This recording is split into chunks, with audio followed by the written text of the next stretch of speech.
अस्सलाम वालेकुम जी। आज हम बात करेंगे यूएस के नॉन फार्म पेरोल डाटा, यानी कि उसकी लेबर मार्केट का डाटा। इस डाटे की अहमियत को कोई भी नहीं झुठला सकता, और इसकी जो सिग्निफिकेंस है वो बड़ी इम्पोर्टेंट है। किस लिहाज से इम्पोर्टेंट है, मैं यहाँ थोड़ा सा आपको बता दूँ। यूएस के जो मरकज़ी बैंक है, फेडरल रिज़र्व ने लास्ट ईयर जो रेट कट्स किए हैं वो जस्ट बिकॉज ऑफ अपनी लेबर मार्केट के किए हैं। यानी कि उन्हें प्रॉब्लम हो रही थी कि जॉब्स कम जनरेट हो रही हैं, तो उस वजह से उन्होंने रेट कट किए। अच्छा, रेट कट करने से क्या होता है? क्या जॉब जनरेट हो जाती है? नहीं, वो कॉस्ट ऑफ डूइंग बिजनेस को इजी करते हैं, ताकि अगर इन्वेस्टर्स ने कोई नया प्लांट लगाना है, ठीक है, कोई फैसिलिटी की एक्सटेंशन करनी है, तो उन्हें सस्ते लोन्स वगैरह प्रोवाइड किए जाएं। तो इसका किससे गहरा ताल्लुक होता है? ये लेबर मार्केट के डाटे से इसका गहरा ताल्लुक होता है। तीन तरह के केपीआई इंडिकेटर्स होते हैं, की पॉइंट इंडिकेटर्स। उनमें इसको एक लेबर मार्केट के डाटे को, या ऐसे अनएम्प्लॉयमेंट भी कहते हैं, बहुत ज़्यादा सिग्निफिकेंस है। तो आज अप्रैल 3 डाटा रिलीज़ हुआ है, हम इसको भी देखेंगे कि ये डाटा क्या सपोर्टिव है। चूँकि गुड फ्राइडे है यूएस में, दुनिया के बेशतर हिस्सों में हॉलीडे है, मार्केट ओपन नहीं है, तो कुछ है नहीं। तो ये बड़ा बेस्ट टाइम था कि ये आपको बता दिया जाए कि आने वाले टाइम में ये डाटा किस तरीके का रोल प्ले करेगा डिफरेंट यूएस के पेयर्स के ऊपर। तो चलें जी, हम शुरू करते हैं।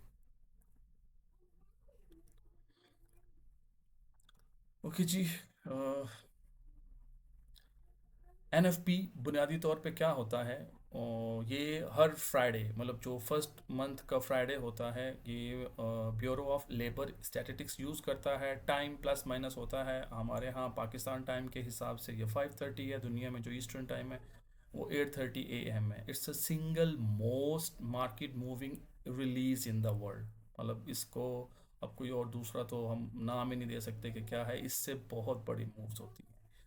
किस तरह की इसके अंदर डेवलपमेंट्स होती हैं? हेडलाइन नंबर, जिसको हम नॉन फॉर्म के नंबर कहते हैं, ये होता है।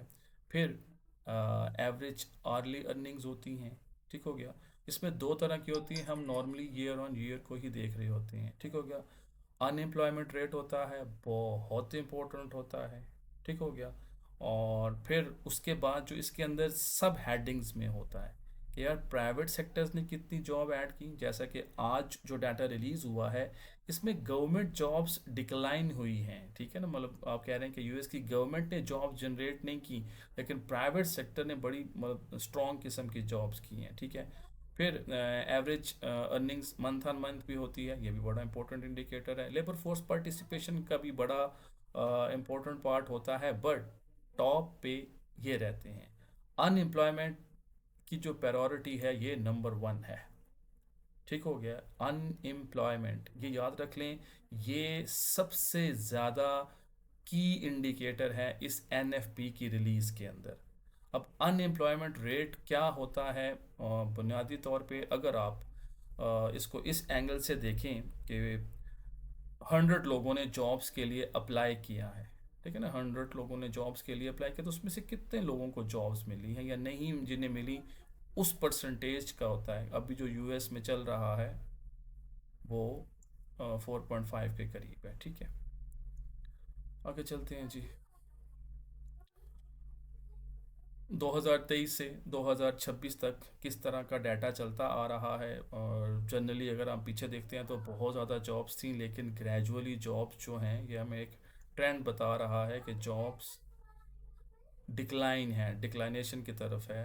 दरमियान में से आप देख सकते हैं कि कुछ पॉइंट ऐसे हैं जहां पर काफ़ी जॉब्स हैं, बट अगेन कुछ ऐसे ऐसे हैं कि जहां पर ले ऑफ भी, ये जो माइनस का नंबर है, ऐसा नहीं है कि ये क्यों है कि नहीं, इसका मतलब होता है जब माइनस में आया है कि लोगों ने, कंपनीज ने ले ऑफ किए हैं। और अभी खबरें हैं और एप्पल ने, गूगल ने काफ़ी तादाद में ना ले ऑफ्स भी किए हैं। ठीक है।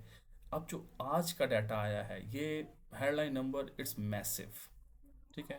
65 के, सिर की नस्बत 170 के। Unemployment rate, that's very good.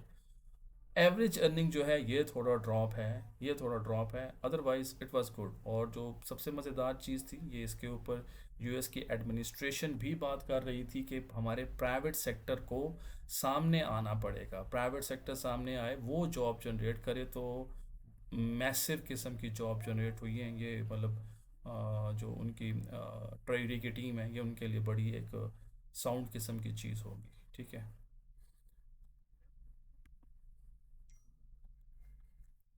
अच्छा, इसका रिलीज स्ट्रक्चर क्या है, ठीक हो गया। और इसको हम समझ कैसे सकते हैं, मैं वीडियो की ना वो तवालत की वजह से वो किसी को थोड़ा एक्सटेंड हो जाए तो वो फिर लोग इतना देखते नहीं हैं, बट वो कुछ लोग क्वेश्चन करते हैं ना कि यार क्या ये डाटा पहले से देखा जा सकता है।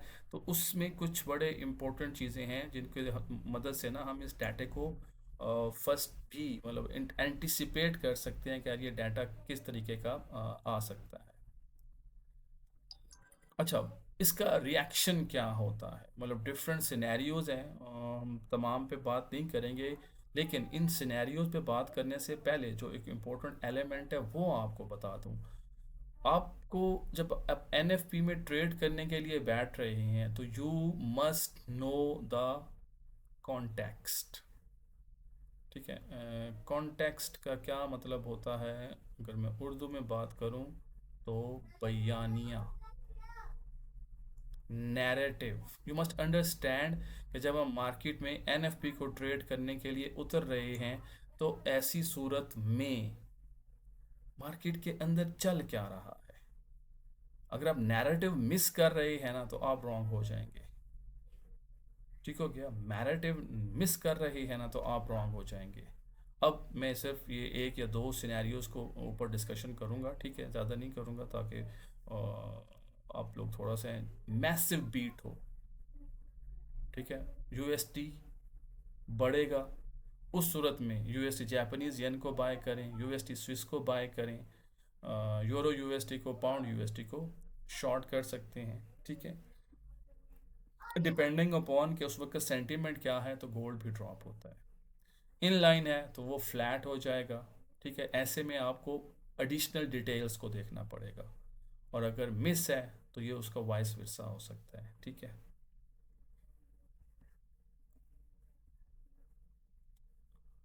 Okay ji, play book I think इसको यहाँ डिस्कस करने की ज़रूरत नहीं है, और इसकी भी ज़रूरत नहीं है। अच्छा, इसमें सिर्फ हम एक चीज़ को जो बताते हैं कि लोग ना इसको इमीडिएट ट्रेड करने की कोशिश करते हैं। देखिए, इसको इमीडिएट ट्रेड करने की कोशिश हरगिज़ ना करें, इनके रिलीज़ के साथ। हमारे यहाँ इंटरनेट वैसे ही पूरा सबूरा होता है, मतलब इंटरनेट भी अच्छा नहीं होता। तो बेटर ये है कि आप इसके ना पुल बैक हो, लेट सपोज मूव रिलीज हुई, डाटा एकदम मतलब ऐसे आया कि जी गोल्ड वगैरह ऊपर चले गया, तो ये ऐसा, हाँ बाज केसेस में ऐसा होता है कि ये पुल बैक नहीं बनता। लेकिन यहाँ पर रिसर्चेज हैं कि मोस्ट ऑफ द टाइम, यानी कि 85 से 90% की प्रोबेबिलिटी है कि मार्केट इस जो इनिशियल रिएक्शन है ना ये इसकी तरफ आती है। कब आती है? After the 1 our. 1 आवर से क्या मुराद है कि जब वो यूएस के मेजर प्लेयर्स आफ्टर 1 आवर जब नैस्डैक वगैरह ओपन होती हैं तो वो दोबारा इसमें एंटर होते हैं। जब वो दोबारा इसमें एंटर होते हैं तो that is a wonderful opportunity कि आप पुल बैक पे एंटर्ड हो। क्यों? क्योंकि जब आप पुल बैक पे एंटर्ड होते हैं तो ऐसे में जो ट्रेंड है वो एक मोमेंटम के साथ चलता है।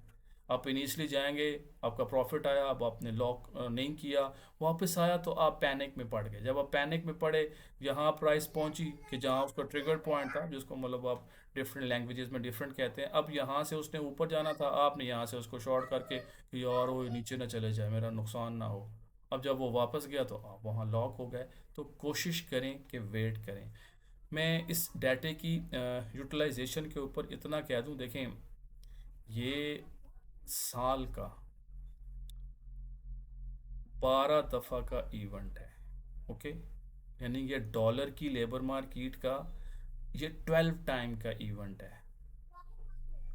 इसी तरह पाउंड का कर लें तो उसका भी मंथली डाटा है, यूरो का कर लें तो हम 7 करेंसीज को ट्रेड करते हैं तो अगर मैं सिर्फ लेबर मार्केट के डाटे की बात करूं तो आप खुद देख लें कि आपके पास कितनी अपॉर्चुनिटीज़ होती हैं।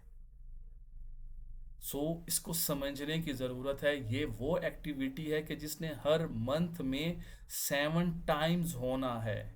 कभी ये यूरो का डाटा है, कभी जापानीज़ का है, कभी यो उसका न्यूजीलैंड का है। प्लीज़ इसको समझें और समझ के ट्रेड करें। Thank you.